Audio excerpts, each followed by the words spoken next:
बड़ी खबर आपको बताते हैं, शर्जिल इमाम को पुलिस ने गिरफ्तार कर लिया है। ये वही शर्जिल इमाम है जिसने देश तोड़ने की बात की थी। बिहार से गिरफ्तारी हुई है। कई राज्यों की पुलिस शर्जिल को तलाश रही थी।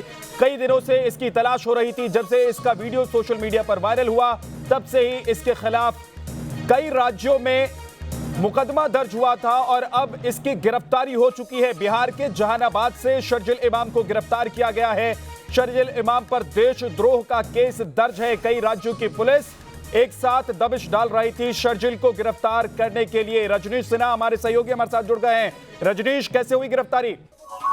ये बताया जा रहा है, देखिए शर्जिल इमाम को उसके पैतृक गांव काको से गिरफ्तार किया गया है। चूंकि काको का वो रहने वाला था, पुलिस लगातार वहां दबिश बना रही थी और आज सुबह ही शर्जिल के भाई को और उसके एक दोस्त को गिरफ्तार किया गया था। हिरासत में लेकर उनसे पूछताछ की जा रही थी और बताया जा रहा है कि हाइडआउट के बारे में शायद उनसे पुलिस को कुछ क्लू मिला। चूंकि पुलिस लगातार पिछले 3 दिनों से उसके पैतृक आवास के आसपास दबिश बनाई हुई थी पुलिस ने, और उसी छापेमारी के दौरान अभी काको इलाके से ही उसकी गिरफ्तारी की गई है। जी, पहले भी ये पता चल चुका था कि जो लास्ट लोकेशन है शर्जिल का, रजनीश, वो पटना में ही है। तो इस बात के पुख्ता ऐसे उम्मीद लगाई जा रही थी, अनुमान लगाया जा रहा था कि शायद वो बिहार में ही हो और वहीं से मिला।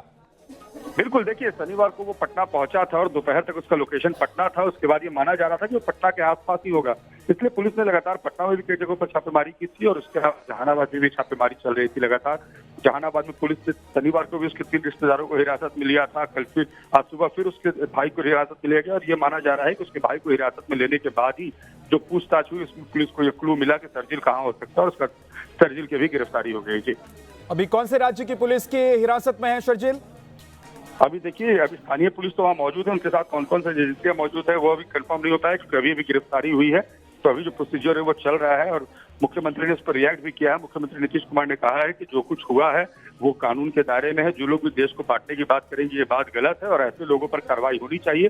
बाकी न्यायालय को निर्णय करना है, मगर जो गिरफ्तारी हुई है वो कानून सम्मत गिरफ्तारी है। जी, देशद्रोह का मामला शर्जिल के खिलाफ है रजनीश। ऐसे में अब शर्जिल एक बार अगर पकड़ा गया है, हिरासत में ले लिया गया है, गिरफ्तारी होगी तो मुश्किल आने वाले दिनों में बढ़ने ही वाली है इसकी।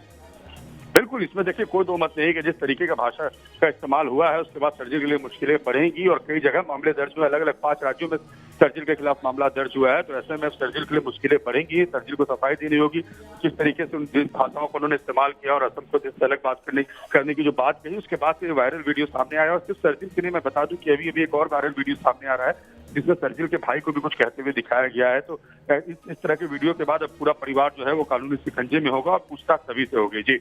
जी, रजनीश, आप हमारे साथ रहिएगा, आपके पास लौट कर आएंगे, लेकिन एक बार अपने दर्शकों को सुनवा देते हैं कि शर्जिल इमाम ने क्या कहा था जिसके बाद उसे पुलिस ढूंढ रही थी। उन्होंने 70 साल से किया है। अब वक्त ये है कि हम गैर मुस्लिमों को बोलें कि अगर हमदर्द हो तो हमारी शर्तों पर आगे खड़े हो। अगर हमारी शर्तों पर नहीं खड़े हो तो वो हमदर्द नहीं है। हमारे 5 लाख लोग हमारे पास हो ऑर्गेनाइज्ड, तो हम हिंदुस्तान और नॉर्थ ईस्ट को परमानेंटली कट कर सकते हैं। परमानेंटली नहीं तो कम से कम 1 आध महीने के लिए तो कट कर ही सकते हैं। मतलब इतना मवाद डालो पटरियों पर, रोड पे, उनको हटाने में 1 महीना लगे, है कि नहीं? जाए एयरफोर्स से। असम को काटना हमारी जिम्मेदारी है। असम और इंडिया कट के अलग हो जाए, तभी ये हमारी बात सुनेंगे। असम में जो मुसलमानों का हाल है आपको पता है, सीए नाफिज हो चुका है, वहाँ डिटेंशन कैंप में लोग डाले जा रहे हैं, है ना? और वहां तो खैर कत्लेआम चल रहे हैं। 6-8 महीने पता चलेगा सारे बंगालियों को मार दिया गया, हिंदू हो या मुसलमान, ठीक है? तो अगर हमें असम की मदद करनी है तो हमें असम का रास्ता बंद करना होगा फौज के लिए, समझ रहे हैं? फौज के लिए और जितने भी जो भी यहाँ से सप्लाई जा रहा है बंद करो। और वो बंद कर सकते हैं क्योंकि चिकन नेक्स्ट मुसलमानों का है। वो जो इलाका है मुस्लिम अक्सरियत है।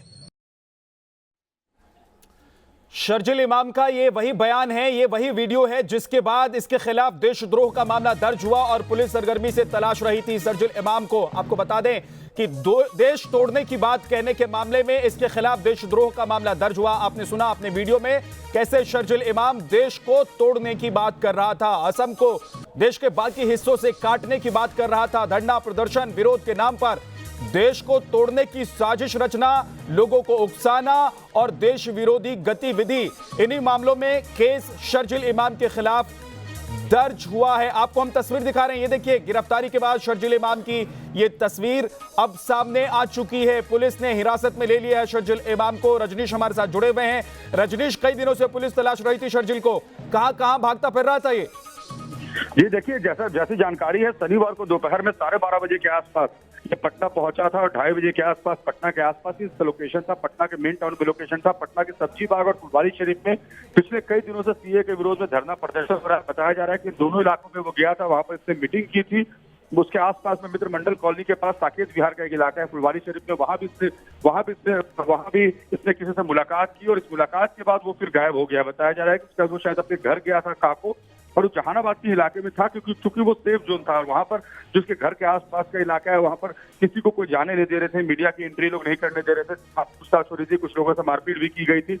तो ये कहा जा रहा था कि ये जो उसका गांव है उसमें इसके डोमिनेंस के इसके आसपास के जो उसके सपोर्टर्स हैं वो यहाँ पर बड़ी संख्या में थे और लोग पहुंच नहीं पा रहे थे, जबकि पुलिस बार बार पहुंच रही थी, छापेमारी करी थी। 26 जनवरी को भी 27 जनवरी को भी लगातार वहां छापेमारी हुई। एसपी खुद पहुंचे थे और एसपी ने फिर जहानाबाद एसपी ने सेंट्रल एजेंसीज की मदद मांगी थी। जहानाबाद एसपी ने कहा था कि मुझे सेंट्रल एजेंसीज चाहिए, तो उसके बाद सेंट्रल एजेंसीज वहां पहुंची थी और पटना के रजनीश, एक छोटे से ब्रेक के लिए हम रुक रहे हैं, आप बने रहिएगा हमारे साथ। ये एक्सक्लूसिव तस्वीर आप देख रहे हैं न्यूज नेशन पर। शर्जील इमाम की गिरफ्तारी के बाद की ये तस्वीर है। शर्जील इमाम को पकड़ लिया गया है, कई दिनों से पुलिस तलाश रही